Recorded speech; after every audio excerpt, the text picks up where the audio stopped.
Rieccoci insieme, cari telespettatori, spazio consueto con lo CGIL del Veneto, spazio consueto dedicato alle tante problematiche che devono essere risolte, diciamo così, al supporto anche che il sindacato dà alla parte decisionale pubblica quando viene naturalmente ascoltato, sia a livello di CGIL, sindacato dei pensionati, sia a livello unitario, quindi congiuntamente agli altri sindacati, ed è proprio a livello unitario che vengono fatte delle istanze ben precise in questo momento, quando si parla nuovamente di pensioni, di rivedere certe formule che ormai vanno a scadere, perché col 2022 cessa il discorso della quota 100, ci saranno dei cambiamenti e soprattutto alla luce anche delle modifiche in atto, del rischio di licenziamento per molti lavoratori, quindi si parla anche di una specie di prepensionamento. Ma insomma, vediamo un po' insieme con i nostri esperti, ve li presento subito, di capire qual è la situazione attuale, dove si va anche a, tra virgolette, parare.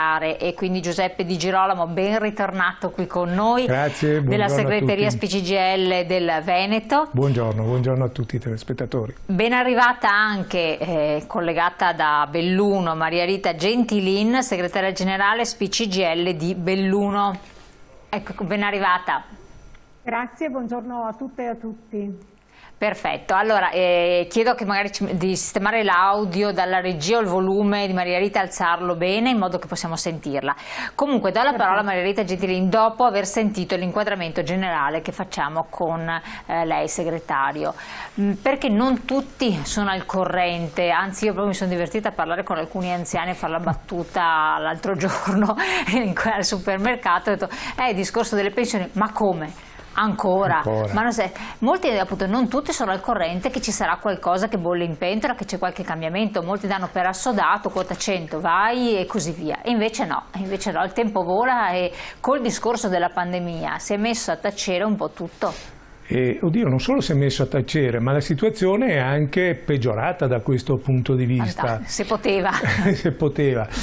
Intanto farei una premessa. Ecco, noi avevamo già iniziato un percorso con il governo precedente per chiudere tutta la vicenda della previdenza in generale per il mese di dicembre. Cioè l'impegno preso con il governo precedente era di fare una vera riforma di tutti gli aspetti pensionistici, quindi una riforma previdenziale più generale con la legge e i decreti entro dicembre. Poi c'è stata la crisi e quindi siamo incappati in questa crisi e tutto si è bloccato. Ecco, quindi siamo in questa situazione oggi di riprendere questi aspetti. Cos'è che abbiamo fatto noi? Abbiamo rivisto un po' quella piattaforma che a suo tempo avevamo presentato, perché nel frattempo la situazione è anche peggiorata. Come lei ricordava, ci sono alcuni aspetti che vanno in scadenza. C'è la conclusione dell'esperienza triennale di quota 100, che non solo ha aperto dei problemi in questo triennio, ma ne creerà di nuovi, perché si verrà a formare quell'effetto scalone di cui si sente parlare, cioè si passa dai 62 ai 67 anni, quindi una situazione che va assolutamente affrontata. Vuol dire, calma, cosa vuol dire si passerà dai 62 ai 67? Perché attualmente un lavoratore, una lavoratrice che ha 62 anni di età e 38 anni di contributi può andare fino al 31 dicembre, può andare in pensione con quota 100. Fino al 31 dicembre, quindi attenzione. Per chi compie gli anni entro il 31 dicembre. Se io compio gli anni, cioè i 62 anni, il 1° gennaio del 2022, pur avendo i 38 anni di contributi, non potrò più usufruire perché appunto si è conclusa la partita di quota 100 e andrò con il meccanismo che è previsto dalla Fornero, che sono appunto i 67 anni, se ho 38 anni di contributi. Cambiamento radicale. Esatto, e quindi noi ci poniamo il problema di come affrontare questa situazione, perché poi non è l'unica, perché scade Opzione Donna, perché scade l'Ape Social, cioè ci sono una serie di scadenze che per carità comprensibile, la crisi pandemica e tutto quello che c'è, però non possiamo dimenticarci di tutte queste persone che sono in questa situazione e che tra l'altro magari con la crisi pandemica, con lo sblocco dei licenziamenti che adesso è stato spostato a fine agosto, ma che comunque ci sarà, persone che si sono ammalate, persone che sono, come dire, che hanno più di 60 anni e non sono più ricollocabili nel mercato del lavoro. E che devono ancora lavorare. Devono ancora lavorare, ma se non c'è un'opportunità di lavoro, sì. Quindi noi abbiamo il problema come accompagnare queste persone in uno, chiamiamolo una brutta termine, ma scivolamento verso la pensione. Qualcosa però è stato ipotizzato, no? Per le aziende che di magari dare questo pensionamento. Sì, chiamiamolo così per farci capire, sì, insomma. Esatto. Però appunto noi abbiamo previsto già col governo precedente una serie di nuovi istituti, li abbiamo rafforzati, ma evidentemente non è sufficiente, abbiamo bisogno di rivederli ancora, ma la cosa che, come dire, interessa di più a noi è il fatto di arrivare ad una vera riforma della legge Fornero entro il 31/12/2020, perché noi non possiamo più fare aspettare le persone all'ultimo giorno che sanno o non sanno se andranno in pensione. Ma non è che siamo già tardi, che è già tardi? Oddio, noi avevamo già prospettato un percorso, c'erano 2 commissioni che ormai avevano fatto anche un buon lavoro sia sui lavori gravosi che su altre problematiche. Però poi appunto con la crisi ci siamo interrotti. Ecco perché noi abbiamo chiesto un incontro al Ministro Orlando per riprendere la discussione. Alla fine del mese il Ministro Orlando, durante un question time in Parlamento, ha detto che oggi ci sono le condizioni per riprendere un confronto sulle pensioni, quindi stiamo aspettando a giorni una convocazione per ripresentare, come dire, le nostre richieste riviste anche a fronte di tutte queste cose che poi andremo anche a un attimo a vedere. Anche perché poi se si parla, cioè si tratta anche di provvedimenti di legge. Esatto. Quindi di discussioni in Parlamento, poi del passaggio al Senato, cioè, non stiamo parlando di tempi brevi qui. No, però se c'è la volontà politica ci si può arrivare, anche perché certo, unitaria. Però una buona parte del lavoro è già, come dire, indirizzato.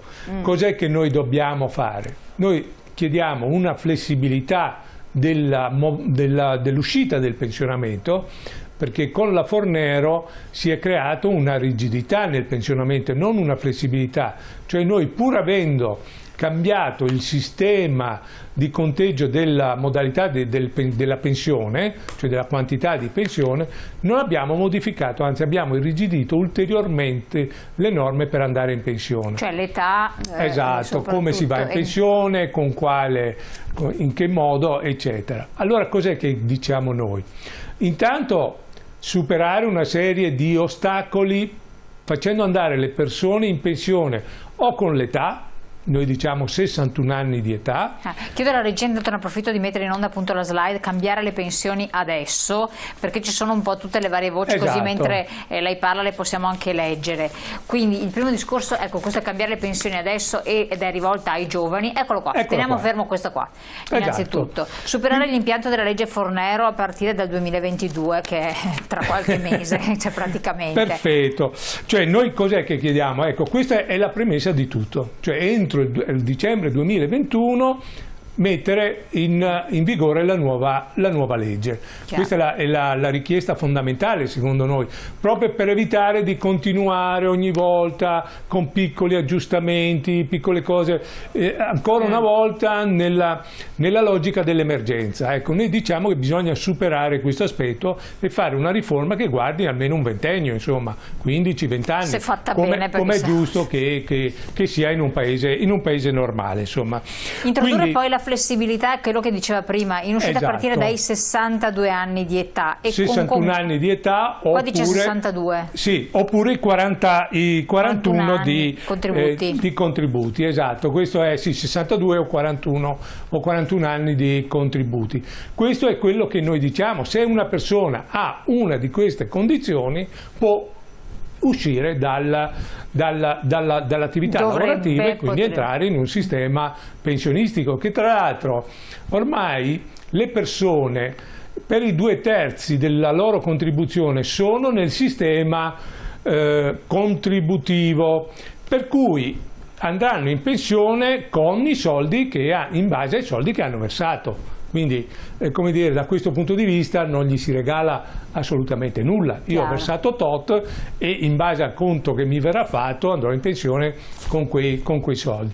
Ecco, quindi prima di tutto superare questo aspetto, insomma, della rigidità che è stata messa con la Fornero, ed è per noi il primo aspetto, insomma, importante, anche perché come dire, l'altra cosa che noi chiediamo è di tener conto delle diversità del lavoro, cioè la mia vita lavorativa è fatta in modo non è uguale per tutti, perché un conto è se io sono impiegato in un'azienda e faccio un certo tipo di lavoro, un conto se sono un siderurgico magari addetto ai forni, oppure addetto come dire, al laminatoio. Sono questioni, lavori pesanti, se sono ad una catena di montaggio, se sono una maestra che ha i bambini piccolini, cioè come dire, i lavori gravosi non sono solo nelle fabbriche, sono anche in molti altri posti. Se io guido un bus con tante persone, in un traffico cittadino, quindi bisogna tener conto di tutti questi aspetti. Tenga conto che c'è già una legge che riguarda i lavori gravosi, però è talmente farraginosa che ad oggi ne hanno usufruito qualcosa come 4.000 persone, cioè siamo veramente al niente, insomma, no? Come mai? Perché appunto sono richieste talmente cose e fatta molto male la legge, non tiene conto di tutta una serie di evoluzioni che ci sono state nel frattempo, per cui le domande sono molto poche. Quindi anche semplificare il più possibile. Quindi renderlo più reale rispetto anche alla realtà produttive che ci sono, insomma. Ecco, attimo solo, c'è un messaggio: parlate come se chi ci governa sia in buona fede, ma non lo è.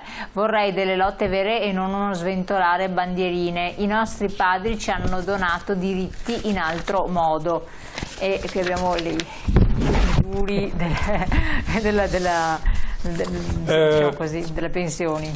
Certo, allora, indubbiamente ci sono stati anni, parliamo degli anni 60, fine anni 60, insomma inizio anni 70, tra l'altro proprio in questi giorni scade la legge 300, gli anni della legge 300, quindi dello statuto dei lavoratori, quindi anche questo è importante ricordarlo.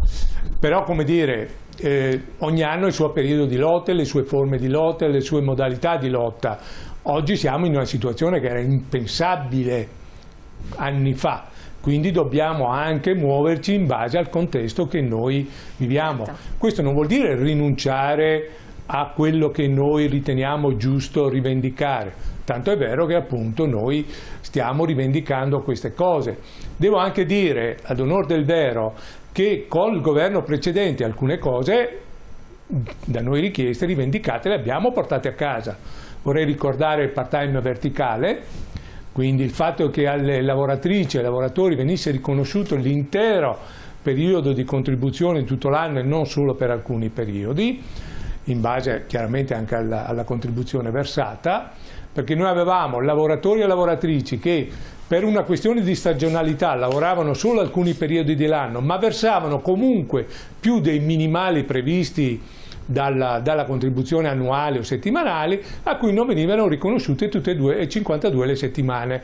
Abbiamo superato questa questione con l'altro governo e questa è una cosa importante soprattutto per i lavori stagionali. abbiamo allargato l'isopensione, abbiamo ridotto gli addetti per i contratti di espansione, quindi abbiamo, come dire, siamo riusciti comunque a ottenere delle cose che vanno incontro alle esigenze delle persone. Oggi diciamo appunto che dobbiamo invece fare una vera e propria riforma delle pensioni.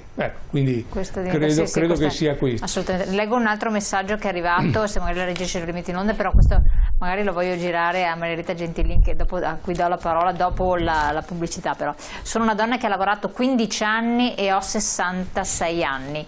Quando andrò in pensione? Grazie. Questo apre un capitolo, possiamo rispondere subito, dopo però apriamo questo capitolo con la Maria Rosa Gentilini. Mi scusi, no, la domanda non ho... È una signora che dice di avere 66 anni e ha lavorato per 15. Maria Rosa Gentilini, vuole rispondere lei? Sì, va bene. I 15 anni sono stati, è una contribuzione minima che era prevista, adesso io in questo modo non so capire quando ha terminato i 15 anni di lavoro, ma comunque viene data l'assegno pensionistico ai 67 anni, dopo aver compiuto i 67 anni. Quindi la signora potrà praticamente andare in pensione tra un anno? Esatto. Sì. Perfetto, quindi buone prospettive, signora Tengadura. Maria Rosa, grazie. Sì. C'è una cosa da dire, io penso di sì che la signora abbia versato i 15 anni prima del 1995. 92. Perché se ha iniziato a lavorare tardi e quindi ha versato i contributi dopo il 1995, la sua pensione dovrà superare almeno il 2,8 volte il minimo. Mamma mia. Allora... infatti questo è un altro problema che noi vogliamo risolvere dentro alla riforma. Sono tecnicismi che purtroppo però vanno a incidere sulla pelle delle persone, esatto. In particolare delle donne. Bravo.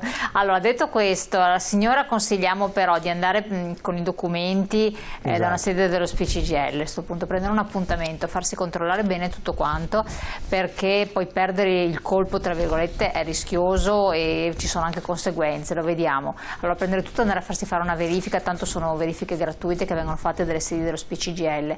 E noi invece andiamo in pubblicità, poi torniamo insieme, passiamo la parola che già si prepara Marielita Gentilin, perché affrontiamo anche la questione donne, poi riprendiamo il discorso insieme sempre delle proposte che vengono fatte a livello unitario dal sindacato. Stiamo parlando di riforma delle pensioni, tra poco.